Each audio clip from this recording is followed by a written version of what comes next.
Did you know that 82% of the students entering California public schools speak a language other than English? On initial assessments at entrance, these students are classified as English language learners because they're not proficient in English. Moving these students from English language learner status to English language proficiency is the ultimate measure of our success. Research has shown us that when these students do not reclassify, they are poised for poverty, they have limited access to college, and they have few opportunities to become successful contributing members of society. We need them to succeed. My problem of practice is improving the reclassification rate gap. I will be looking at organizational, motivation, and knowledge influences that all intersect to impact the ability of students to reclassify and thereby impact the stakeholder goal of 35% reclassification by June 2020. VDV is an elementary school located in California and home to a dual language instructional program and structured English immersion instructional program. The student population is 88.6% Hispanic Latino. The average VDV parent has completed high school. The school is designated as Title I, and 19.2% of the families live below the poverty line. 47% of the student body are English language learners, and 9% of those are reclassified fluent English proficient. The school serves transitional kinder through 5th grade. The staff is considered highly qualified by the state of California. That means that they have a clear credential. VDV is organized around 4 key instructional approaches: a dual language program, a project and inquiry-based learning approach to instruction, a technology-infused standards-based curriculum, and general problem solving. Teachers engage in ongoing professional development designed to improve their ability to deliver instruction, coupled with integrated and designated English language development instruction across all content areas. Stakeholders at VDV work together to create an environment where students engage in bilingualism, biliteracy, and cultural diversity. The organizational goal is a reclassification rate of 35% by 2019-2020, and it requires that students achieve a level of English language proficiency that meets or exceeds benchmark. In 2016, only 6% of all ELLs in grades 3 to 5 met or exceeded benchmark in ELA, as measured by student performance on the Smarter Balanced Assessment. Organizational performance status. Prior to implementation of the English Language Proficiency Assessment, or LPAC, ELLs had to score early advanced or advanced on the California English Language Development Test, or CELT, and they had to pass ELA with a score of 3 or better. They had to score benchmark or above on all subtests of dynamic indicators of basic early literacy skills, DIBELS, or score standard, met, or exceeded on SBAC ELA. 53% of the students at VDV are classified as ELLs, and only 14% have reclassified and have achieved RFEP status. VDV currently offers 2-way dual immersion with the target language of Spanish. VDV also offers structured English immersion. According to the 2015-2016 school report card, a trend of RFEP students outperforming ELLs was demonstrated. 68% ELL second graders met end-of-year DIBELS benchmark, while 100% of the RFEPs met end-of-year DIBELS benchmark. 6% ELLs in grades 3 through 5 met or exceeded ELA benchmark on the SBAC, while 38% RFEPs in grades 3 through 5 met or exceeded ELA benchmark. And my focus group are the teachers. This study seeks to answer the following questions. What knowledge, skills, and motivation do teachers at VDV need related to the reclassification process and instructional delivery to improve reclassification rates among ELLs? At VDV, what is the interaction between organizational culture and context and teachers' knowledge and motivation related to improving reclassification rates for ELLs?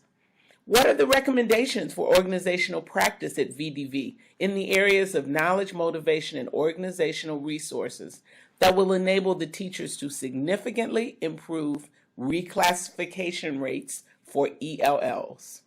It is important not only to understand the key terms that we're using in this study referring to ELLs, it is also important that we understand what the reclassification process is for VDV. Students in 3rd through 5th grade must meet the following criteria to reclassify: earn an overall performance level of 4 or 5 with scores of 3 or higher in reading, writing, listening, and speaking on the CELT, or a score of 3 or 4 on the LPAC. Demonstrate grade level proficiency as evidenced by progress report card marks of 3 or 4 in ELA in reading, writing, listening, and speaking, and demonstrate basic grade level skills in English on the DIBELS Next assessment, achieving benchmark scores on all measures. Criteria in California school districts vary. Decisions must include 4 criteria: assessment of English proficiency, evaluation of basic skills in English, teacher evaluation of the student, and parent input.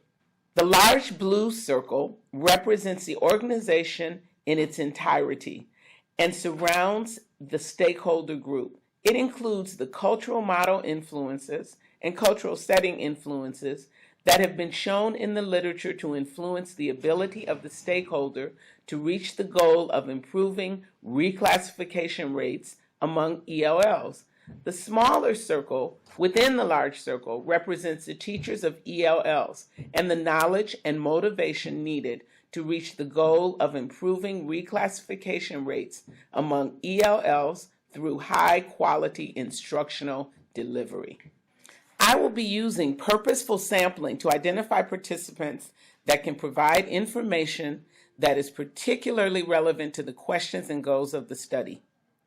That means I'm looking for teachers of classes that are composed of 50 to 100% English language learners because they are uniquely able to be informative. Data collection and instrumentation.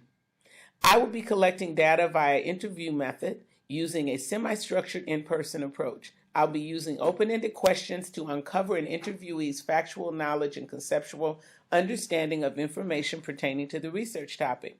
Individual interviews conducted with 6 to 12 participants for the purpose of exploring professional development needs and perception of program efficacy. Interviews will last 60 to 90 minutes and they'll be conducted after work hours at an office in the school.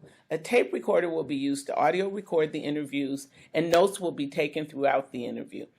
Interviews will be done in a standardized open-ended format with the exact wording and sequence of questions determined in advance to increase the comparability of responses and reduce interviewer bias while facilitating organization and analysis of data.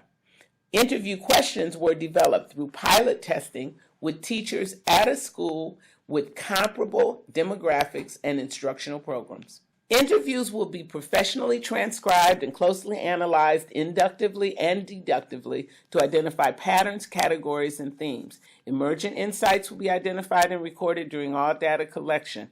Data analysis will begin during data collection. My thoughts, concerns, and initial conclusions about the data in relation to my conceptual framework and research questions will be documented. Interviews will be transcribed and coded.